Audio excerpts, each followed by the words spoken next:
If you work in a hospital setting and you have access to some of the following materials, you can actually create your own manual breast pump. First, I have a set of gloves that I'm going to put on. Next, I'm going to show you some of the materials that you might need.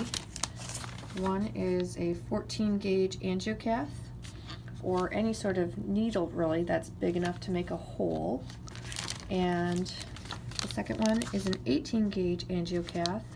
I actually preferred to use this one because it's actually a little bit longer at 1.88 inches, although this one should work just fine also.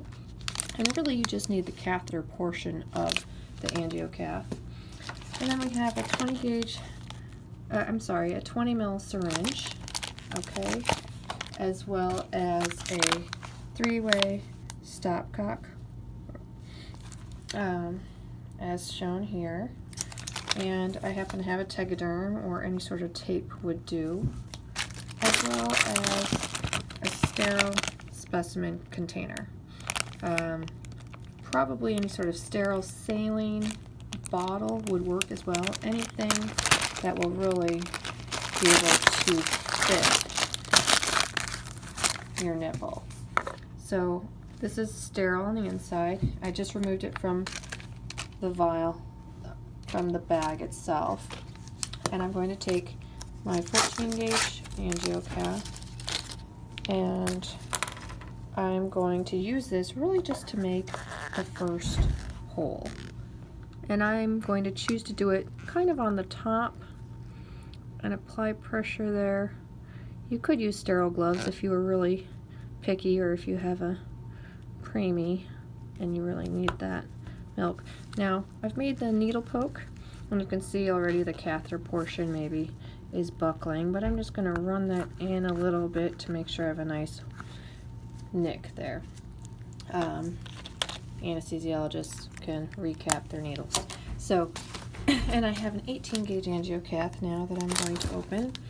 And really I just want the catheter portion of things, so I'm just going to put the 18 gauge through the hole and remove that needle. So there's your catheter and your needle. And now I'm going to connect that to my 3-way stopcock. As you can see here, I'm going to take off this, attach that there, and I have my 20 gauge, I'll just keep calling it 20 gauge, 20 mil syringe. I'm going to take this cap off here and connect my 20 mil syringe. Alright, now the Tegaderm I have here, or whatever tape you might have, is really just to help secure this here to make it a little bit easier for you, so it doesn't keep coming on and off, and so that the sterile portion of the catheter doesn't wiggle, because it will come in contact with the milk potentially. And ideally you also want to keep this straight there so it doesn't wiggle. Now you can imagine the stopcock here. I'm going to remove this container here, the lid. Now you need to apply this over your nipple, and use some pressure so you have a nice seal. And then you can use the syringe to create suction and aspirate. And what you should see is, you should see your nipple actually withdraw into the specimen container. And if that gives you the letdown, that's great. If not, you can turn your stopcock, and you'll have to take this cap off and inject the air back out so that you can pull and aspirate again and create more suction.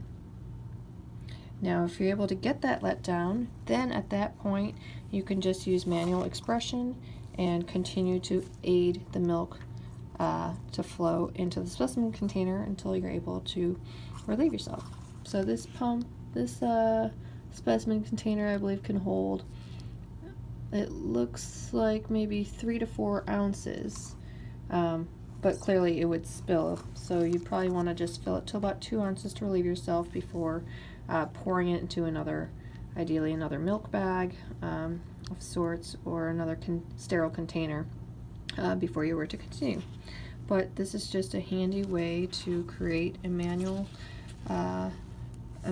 breast pump from equipment that you might find in the hospital. Thank you for watching.